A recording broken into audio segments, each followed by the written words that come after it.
Hey, tattoo lovers! What we see is Mast Rider Pro product instructions now.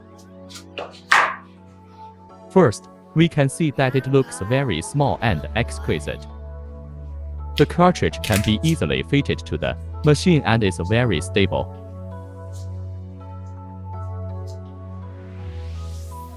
Besides, we can easily adjust the needle length by rotating the grip. Long press the power button to start the machine, then short press the power button again to start working. Likewise, long press the power button to turn it off. Quickly double-click the power button to enable the instant startup mode. The plus and minus button can adjust the voltage level.